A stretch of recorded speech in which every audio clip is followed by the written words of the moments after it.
Welcome to CRB 9 news. Anakapalli జిల్లావి మాడుగుల మండలంలోని శంకరం పంచాయతీ పరిధిలో ఉపాధి హామీ బిల్లులు తక్షణమే చెల్లించాలి లేదా తిండైనా పెట్టండి అని ఆకులు పట్టుకొని ఆంధ్రప్రదేశ్ వ్యవసాయ కార్మిక సంఘంలు రైతు సంఘాల ఆధ్వర్యంలో వినూత్న రీతిలో కూలీలు ఆందోళన చేపట్టారు.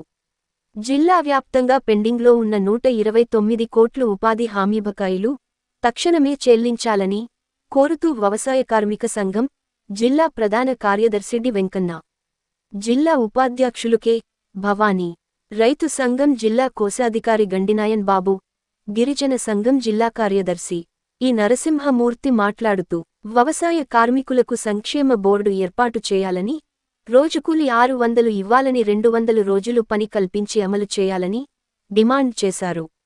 బకాయిలు చెల్లించకపోతే ప్రజా పోరాటాలు ఉధృతం చేస్తామని వారు హెచ్చరించారు.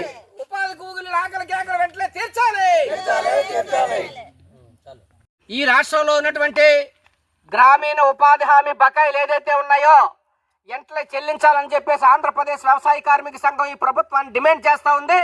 ఈరోజు అనకాపల్లి జిల్లాలోనే 100 కోట్ల రూపాయలు ఉపాధి కూలీలకు బకాయిలు ఉన్నాయి.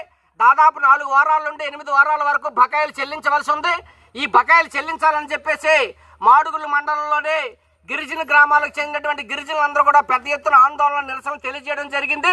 ఇప్పటికైనా ప్రభుత్వం వెంటనే బిల్లులు చెల్లించకపోతే పీడీ ఆఫీస్ కార్యాలయాన్ని ముట్టడిస్తామని చెప్పేసి మేము తెలియజేస్తా ఉన్నాం. ఇప్పటికే కేంద్ర ప్రభుత్వం ఈరోజు ఉపాధి కూలీలకు ఇవ్వాల్సినటువంటి ఎలవెన్సుల్ని పూర్తిగా కోత విధించింది. తట్ట, గుణపం, పార, మంచినీళ్లు, మెడికల్ కిట్లు, టెంట్లు లాంటివి ఈరోజు ఇవ్వట్లేదు. ఏదో మీరు మీ సాగు అవ్వండి అని చెప్పేసి 300 రూపాయలు కూలి అని చెప్పింది. ఆ 300 రూపాయల కూలి కూడా సక్రమంగా రాలేదు. ఇప్పుడు 4 వారాల నుంచి 8 వారాల వరకు బిల్లులు ఇవ్వలేదు. ఇది చాలా దుర్మార్గమైనటువంటి చర్య. ఒక్కరోజు ఉద్యోగం చేసే వాళ్ళకి జీతం ఇవ్వకపోతే వాళ్ళు ఊరుకుంటారా అని చెప్పేసి మేము ప్రశ్నిస్తా ఉన్నాం.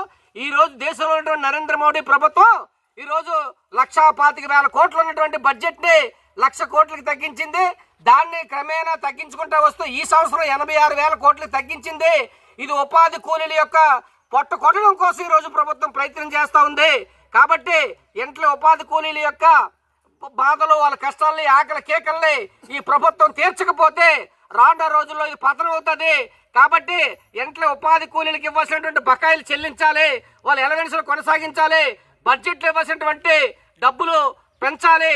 దీంతో పాటు 600 రోజుకి 600 కూలి ఇవ్వాలి, 200 రోజులు పనులు ఇవ్వాలని చెప్పేసి మేము వ్యవసాయ కార్మిక శాఖ డిమాండ్ చేస్తూ నిరసన కార్యక్రమం తెలియజేయడం జరుగుతూ ఉంది.